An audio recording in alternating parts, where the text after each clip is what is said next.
Hey there, and welcome to the People Who Help People podcast. This is the spot for HR and people ops pros who are all about building better businesses by putting people first. We chat with founders and experts who've been there, done that, and are generous enough to share what actually works. Thanks for listening, and we hope you enjoyed today's episode. Hello again.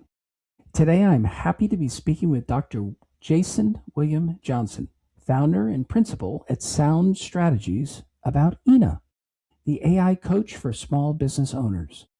Dr. Jason William Johnson, the visionary founder of Sound Strategies, led the development of advanced tools like their white label AI coaching system, empowering businesses with cutting edge technology. His expertise also extends to pioneering learning development through gamification, showcasing a unique blend of strategic insight and practical application. Welcome to the podcast. Thank you for having me, Craig. How's everything going with you this morning? Jason, I'm having a good day so far, and I look forward to our conversation.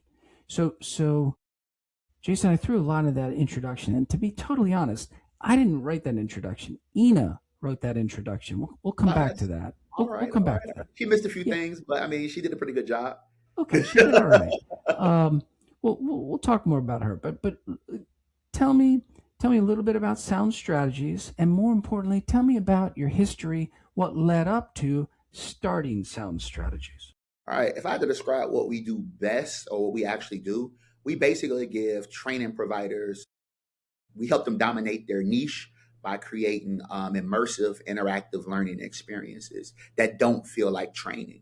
So basically, through gamification, we started off with music-based learning. That's kind of was the origin of Sound Strategy, hence the name Sound Strategies. But we've evolved to other modalities, gamification, agentic AI, music, like turning curriculum and and knowledge into like, songs and those different things. So the way Sound Strategies kind of started was, during my work career, I was vice president of entrepreneurship and innovation at the Chicago Urban League and was running our entrepreneurship center. And as part of that role, because it was like a really high visible role, I had to do a lot of panel discussions. It was a pre-pandemic, so a lot of panel discussions, a lot of government task force, a lot of speaking at conferences, et cetera, et cetera. I was invited to this conference called Glapanovas, created by Nick Brown, which is a very prominent creator in the Chicagoland area. And it was a entrepreneurship conference for creatives. So when I was growing up, I used to rap and produce music and things like that, and I kind of still do now. I mean, we do it in the business, but I was like, well, I just can't come here and just do a boring business training. Like, I have to spice it up. So basically, I took I was listening to the radio, and I heard this song by Notorious B.I.G. Called "The 10 Crack Commandments." Basically, a song about the rules for pharmaceutical sales, right? So I was like, oh, the 10 launch commandments, and it just came to me. So literally, I wrote 10 launch commandments, and I appeared on a radio show, and after the radio show, I was talking to one of the guests that was like one of the co-guests with me, and she was a video producer. So she asked to produce the video. So then we turned it to a video. It started getting traction on LinkedIn and Facebook and things like that. And then the opening thing for me was like, that was like, oh, I can actually use music to teach entrepreneurship, right? Because ultimately the thesis was, how can we make training more engaging and not boring? Because everybody's been through like, compliance training, HR training, no shade to any to create. I know that's your space and work and everything, but like everybody's experienced boring training, be it in college, be it, corporate stuff you have to do. No shade to LinkedIn, but it ain't like that's like, must see TV on LinkedIn Learning as well. So that was the original hypothesis. Like, we can use music to make music learning more engaging. So I started implementing it in our programs. I would like kick off like lessons with songs and things like that. And then it became kind of part of my speaking approach, right?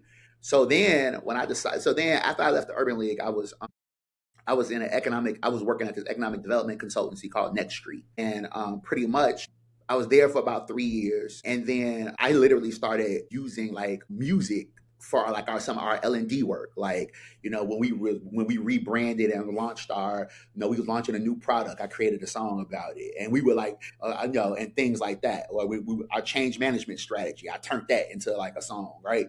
So then I started realizing like this can be used across a variety of modalities. So when I left in 2024, that was the original hypothesis. How can we make music how can we use music to make business education more engaging? But then AI started evolving.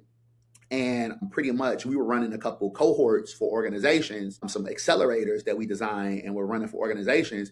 So then we started, not only were we integrating the music in the accelerators, and these were the in-person accelerators, we also started integrating AI-powered chatbots.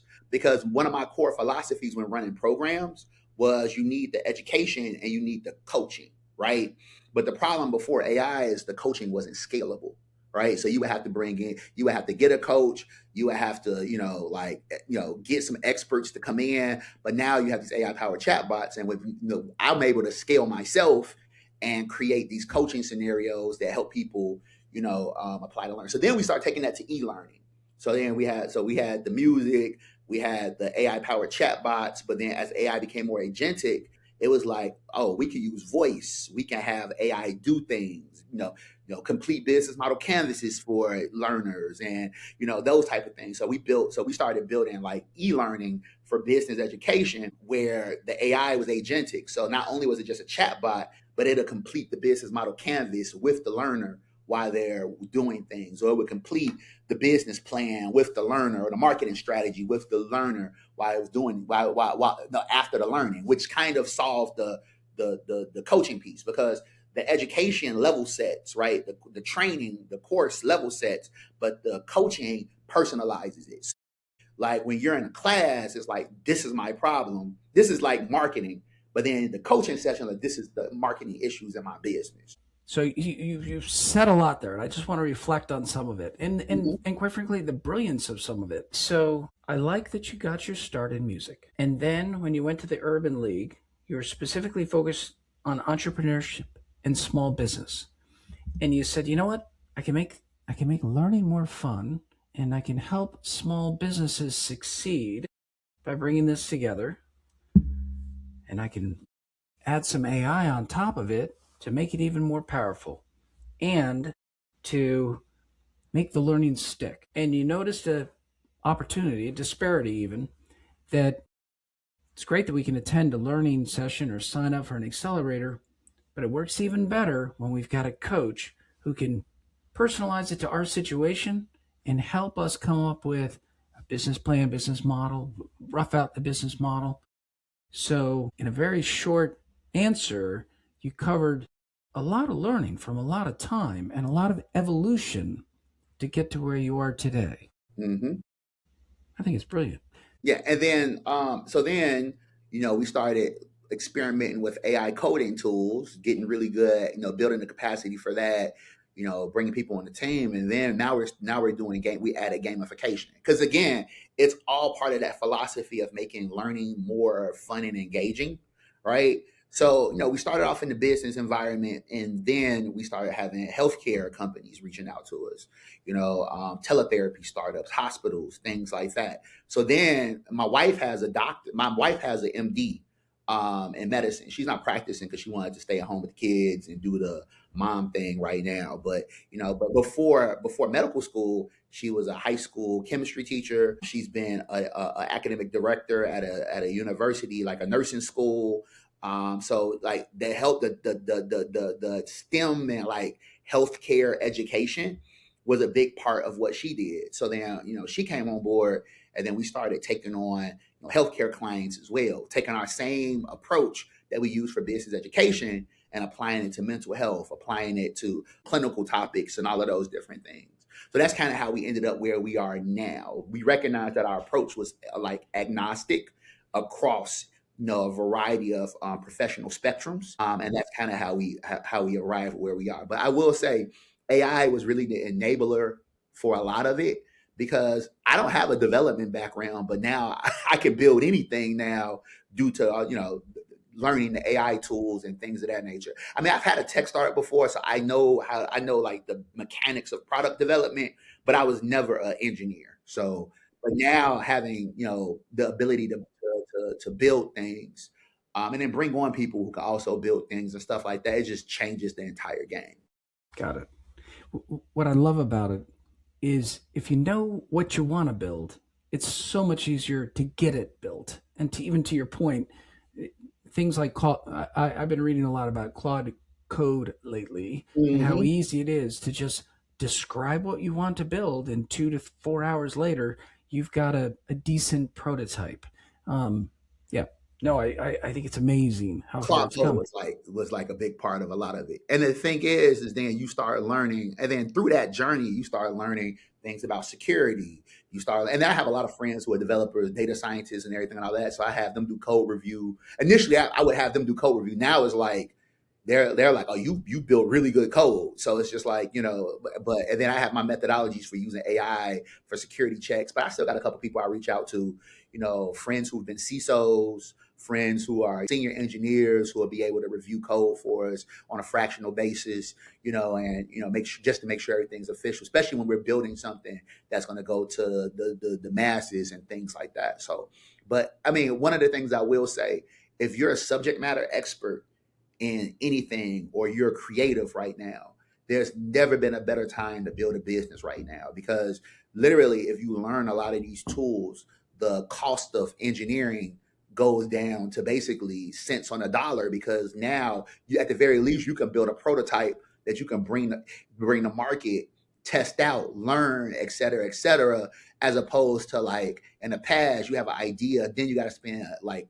5 figures, 6 figures on development, and then it may or may not even work. Right? So like now, like learning these tools, you could bring something to market and really do something. And for what we do as far as L&D, all we're really building is little micro applications that we can throw into, curriculum that reinforce learning and things of that nature. So that's been a huge game changer for us. I love how you took where you started, what you believe in, helping entrepreneurs and learners enjoy, make learning more impactful, help entrepreneurs be more successful, and make entrepreneurship more equitable, but that you just kept layering on. That you layered on the gamification piece, you layered on the AI piece, you layered on the agentic AI piece. You're using words that many people don't even understand yet, and yet you're making it sound.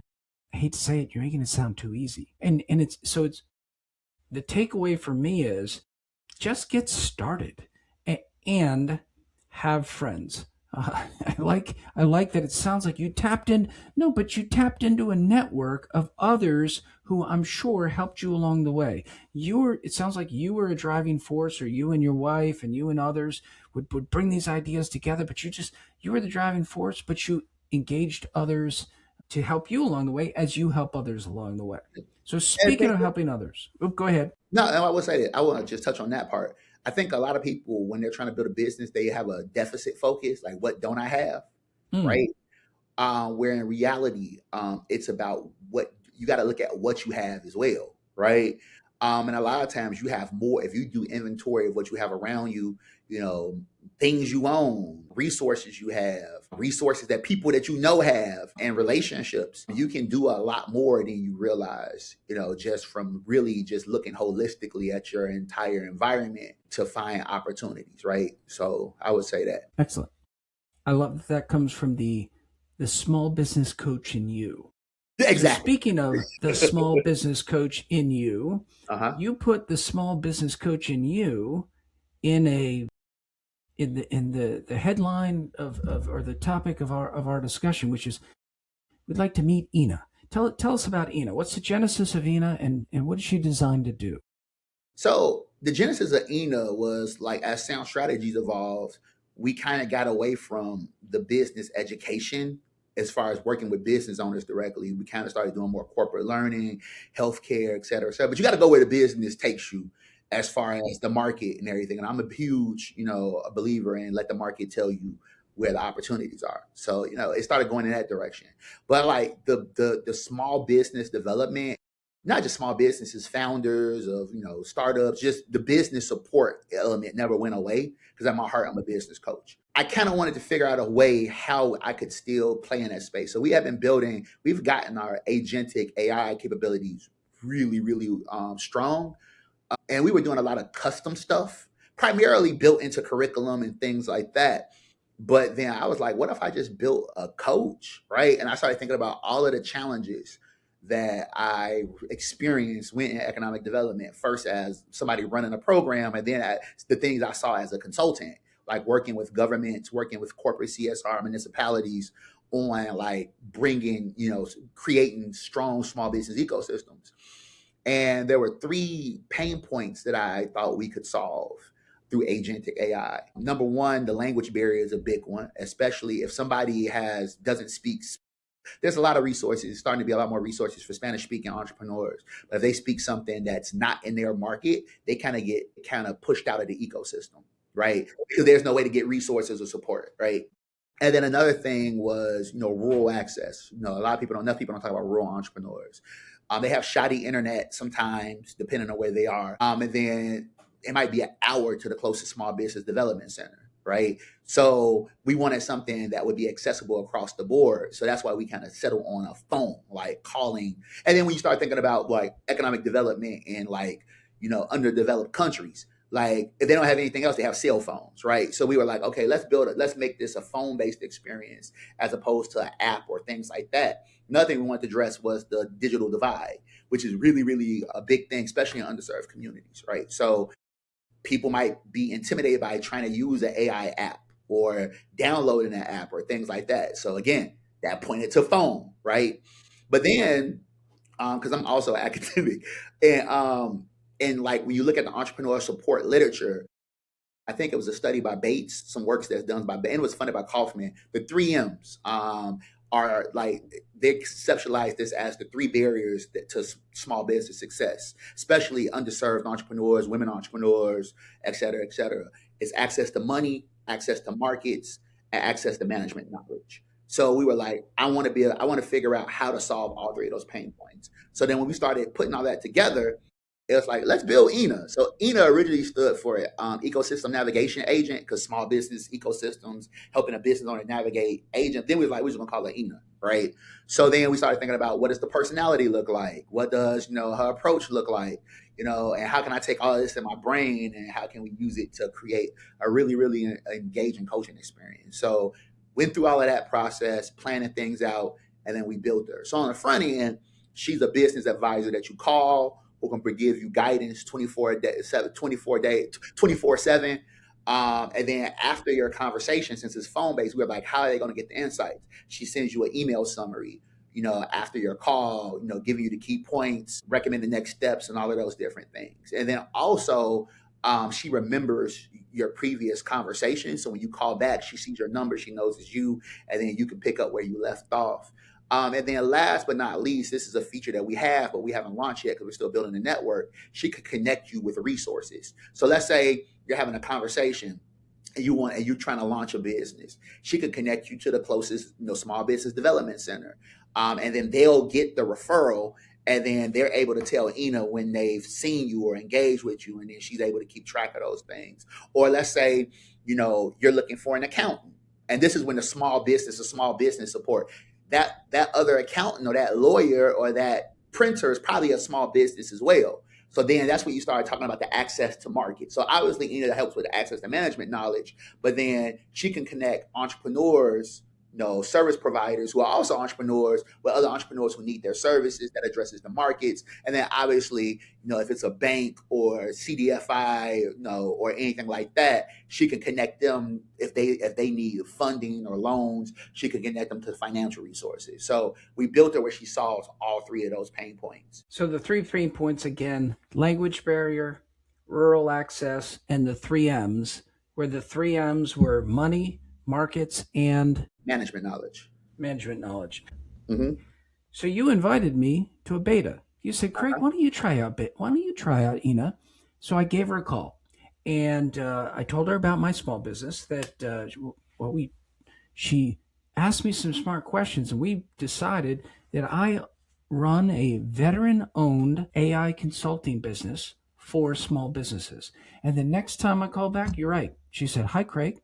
Last time we spoke," and she are you still running Amplify Impact, this small business? Yes, I do, Ina. And I had her help me with three challenges. One of them was following up with some people that I haven't communicated in a while, and she gave me an idea about a follow up strategy.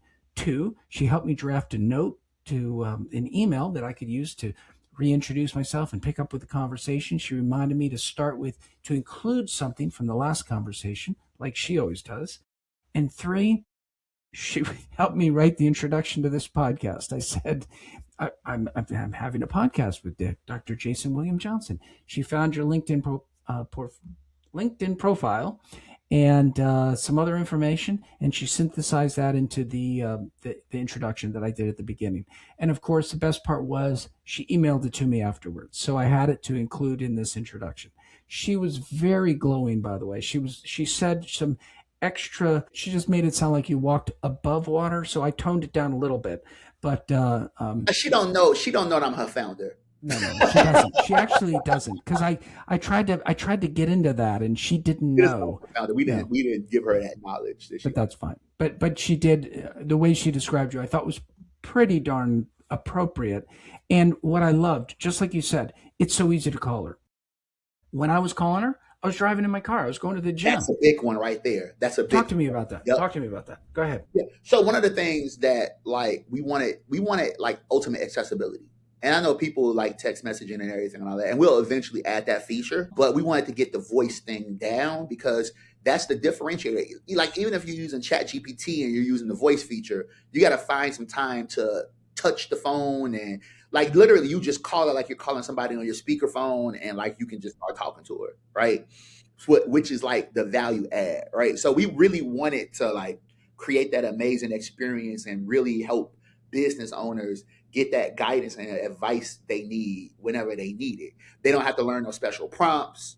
They don't have to learn, like it's important to learn prompt engineering, but like that shouldn't limit the amount of value that you get from AI when engaging with your business. Like you should be able to just tell it your problems, what's going on, and it should be able to give you what you need, right? The output shouldn't depend on how well you prompt, right? So that's what we thought about. And then on the back end, this is the thing I don't think we've talked about. So Ina captures data from calls. Like she anonymizes and aggregates it, but like categories of challenges, issues, business owner status. She aggregates that into insights for people, for organizations who are like investing in small business or supporting the small business ecosystem. So you think your municipalities, corporate CSR, who's maybe making investments in small businesses, foundations who are maybe making investment in small businesses, or entrepreneurship centers, right? So then when those calls come in, she's able to aggregate those into insights. And then if I'm like an end user, like in one of those roles, there's a whole data analytics back end where I can chat with Ina. With that's a chat interface though, and I can say, hey, we're thinking about launching a financial product for women entrepreneurs. What type of loan product should we launch if I'm a bank, right? And Ina could look at all of the data from depending on what market you want to look at, and she can give you insights based on the actual data. And this is a game changer. This is like where my economic development consultant lens comes in, because literally a company would pay for somebody like my old employer, and I love Next Street, so no shade at all, like X amount of money for ecosystem assessment. And it could be a very good ecosystem assessment, very good report, et cetera, et cetera. But the challenge is that it's based on a snapshot in time. So then as a decision maker, a municipality, government, corporate CSR foundation, I'm making decisions over the next period of time based on a snapshot. Whereas with Ina, if the calls are coming in constantly, the data is evergreen. You're always making decisions based on real-time insights. And then there's 10 small business support categories that Ina tracks as well. And she can give like the highlights or kind of like the trends in each one of those categories as well. And she keeps a running tab on that. So if you want a quick glance of what's going on in your market over the last 30 days or whatever, you can look at those 10 categories and she can kind of tell you what the themes have been in each one of those categories. So pretty much the whole hypothesis is you make you make support better for small businesses by making it accessible 24/7, and then you give the decision makers who are creating the ecosystem for small businesses data they need to actually meet entrepreneurs where they are and provide the resources and the environment and the policies and the investments that entrepreneurs actually need. And that combination just overall increases the ecosystem, and everybody wins. Enhances the ecosystem, not increases, enhances the ecosystem, everybody wins. I think that's amazing. I'm going to dumb it down a little for the audience and for myself. What I liked about what you said was, Craig, I took everything that I learned from years and years and years of coaching small businesses and I put it into Ina. Mm-hmm. So Ina knows how to coach someone as well as I do. But then layer on that, and I didn't even think about it at the time, as folks are calling in, she's now enhancing what you've taught her, what you've put into it, and all the other resources you fed into her training, where she can say, I'm spotting a trend and that keeps her advice real time. And I'll say, for anybody who's not yet spoken to her, and I'm going to try to get a clip into this podcast of me talking with Ina. She is so conversational. I don't know that I'm talking to an AI agent. It's really that good. And you've got to get comfortable. If you haven't experienced this before, your brain knows I'm talking to a AI agent, or what some people like to refer to as a robot. But very soon you've got to turn off that reluctance and say, no, this is perhaps the smartest small business coach I'm ever going to meet. And I'm just going to fire away with my questions. And she's smarter. I will say that great job. Because the thing is, you can never be smarter. Like, you gotta remember, AI is trained on the entirety of the internet, right? So she's smarter than me, right? The key is how do you capture that intelligence in a way that's accessible for somebody who's in that particular situation, right? So I know how to coach, right? And so pretty much, and specifically coach a business. So by giving her the understanding of the context of what a coaching conversation should look like, what it should sound like, how she should respond to things, how she should react to things, when to show empathy, when to kind of push back. Like, you give her that, the content, she has the content knowledge. So it don't matter if you're coming in and you're talking about, like, a high growth, like, cryptocurrency startup, which I hadn't really know nothing about, or you're coming in talking about a retail business. Like, she can help you. And then one of the things that I'm finding that's really interesting is I've had some colleagues who are very, very seasoned entrepreneurs, angel investors, VC folks, and or just very, very seasoned business owners who are finding value from her as well. Like, people who are very sophisticated business owners. Because one of the things that I wanted to also see during this beta is, like, where does the value stop? And so far, I think everybody who's used her, regardless of how seasoned they were able to walk away with something like, oh, she gave me something I didn't think about, So that's really the goal ultimately. Well, and you said it yourself earlier. You said we need to meet small business owners where they're at, and so, in my opinion, she does that exceptionally well. If you're a Hispanic business owner where you're more comfortable speaking Spanish, she'll just jump right in. And if you're just starting out your business, she's going to coach you through those beginning steps. But to your point, if you're a VC who speaks French, she can converse with you as well, and keep you going along your journey. So I think it's brilliant. And then I love the fact that we also talked earlier on about how you've got a nice network of friends that you've been able to tap into. Oftentimes we don't know who to tap into, nor have the time to find those people. So I'm excited about the future feature where you connect folks to resources, whether it be a small business development center, an accountant, a lawyer, a printer, etc.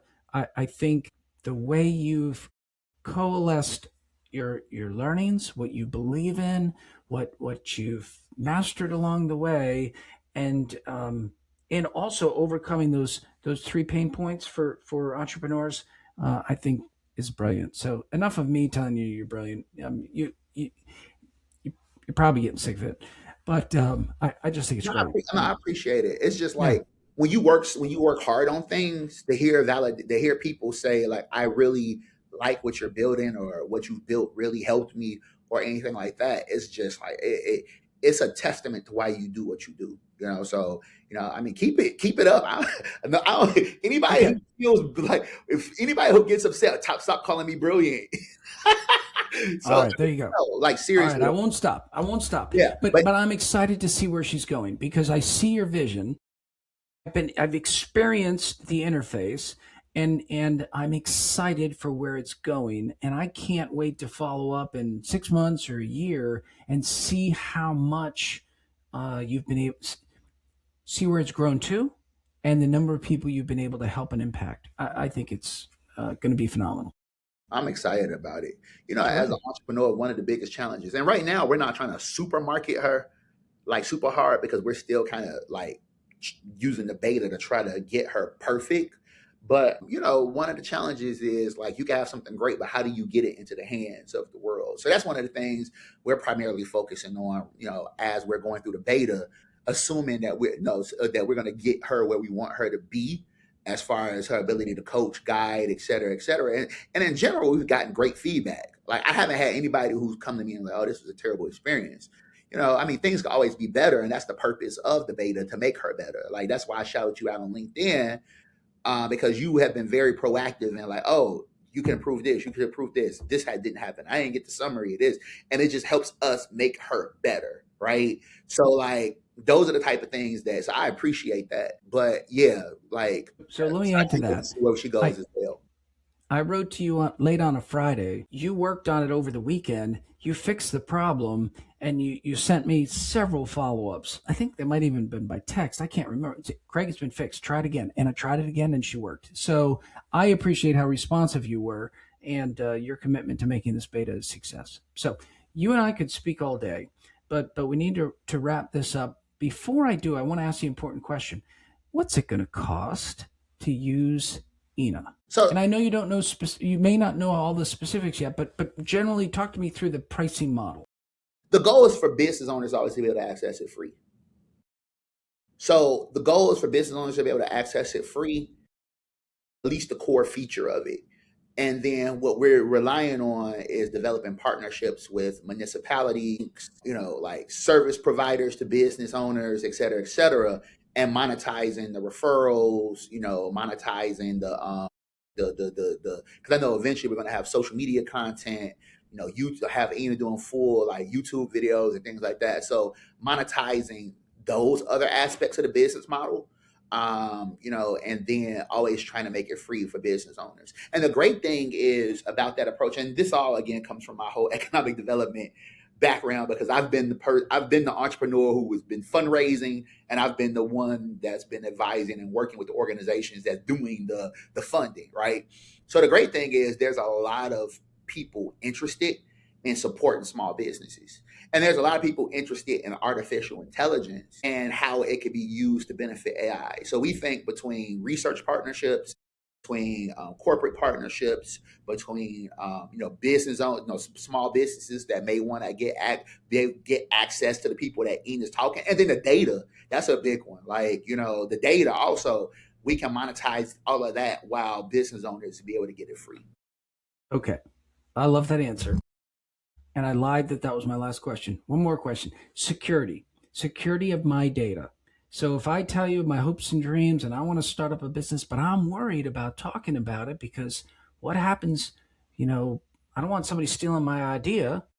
Talk to me about that. So pretty much our chief information and security, consultant right now, because he's very senior in his role, and right now he can't leave.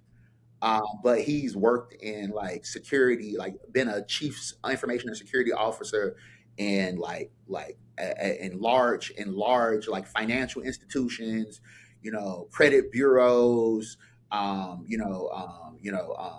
marketing startups. So he's used to dealing with these high target applications, platforms, and keeping them secure, right? So he's leading security for us. That's one of the first things I wanted to make sure I got like handled when we built this, was like, okay, we need to make sure security is on point. So he's come on like fractionally, and he's checking in regularly, making sure he's responding to things and everything and all of that, right? So from that standpoint, I feel very comfortable about somebody not hacking your account. And another reason we did phone was because actually phone's extremely secure unless somebody steals your phone.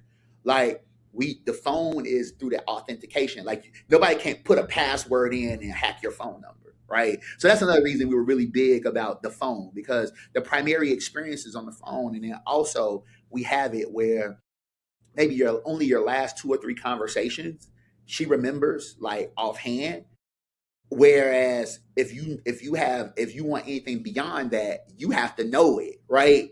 To ask her for her to be able to go 6 months back, et cetera, et cetera. So these are like some strategic security things that we put in place to make sure that she's secure. But like the phone ends up actually being extremely secure, because as long as somebody don't take your phone, they can't access her. And even if they do access her, they got to know what to ask her to get what they want to get, which they probably won't.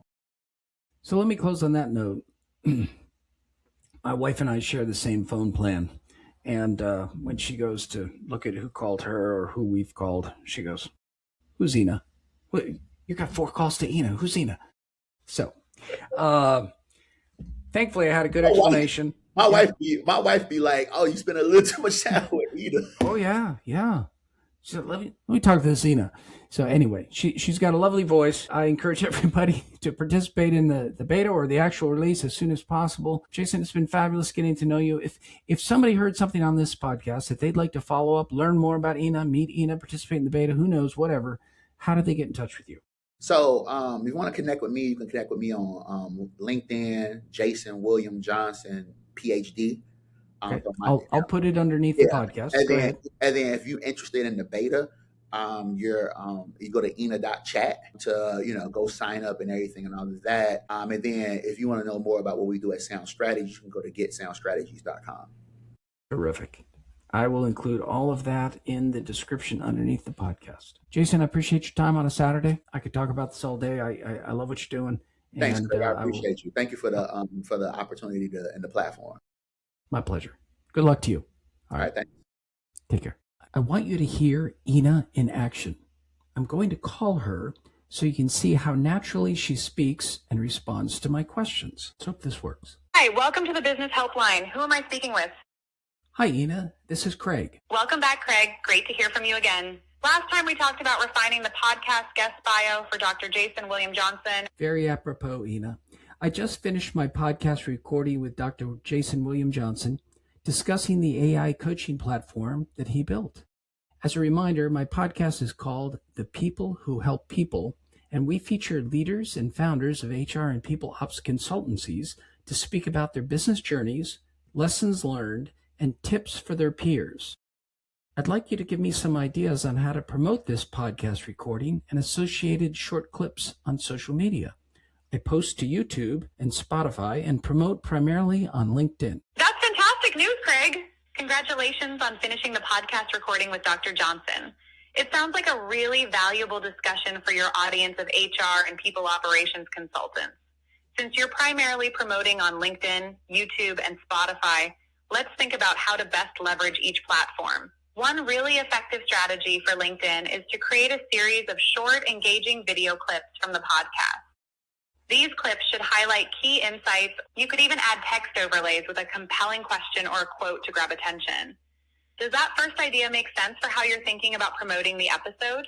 Absolutely. We're definitely going to be doing that. But I'd also like to put something on LinkedIn that summarizes the content from the recording, why someone should listen, and, just piques their interest. What do you recommend I include in that post? Great question, Craig, and a very smart approach for LinkedIn. To create a compelling post that summarizes the content and piques interest, I'd suggest focusing on a few key elements. This could be a thought-provoking question related to the challenges HR and people ops consultants face, or a bold statement about the future of AI in their field, something that immediately grabs attention. And I think I've got some good ideas about what to put in the post after that initial hook. Could you help me think of a related call to action that I can add at the end of the LinkedIn post that's related to my business, Amplify Impact? An excellent idea, Craig. A strong call to action is crucial for converting interest into engagement. Considering your business, Amplify Impact focuses on AI consulting, and the podcast is about an AI coaching platform.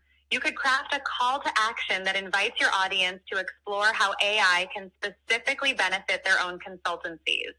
How about something like, ready to explore how AI can amplify your impact in HR and people operations? Visit Amplify Impact Discovery Call and tailor your AI strategy.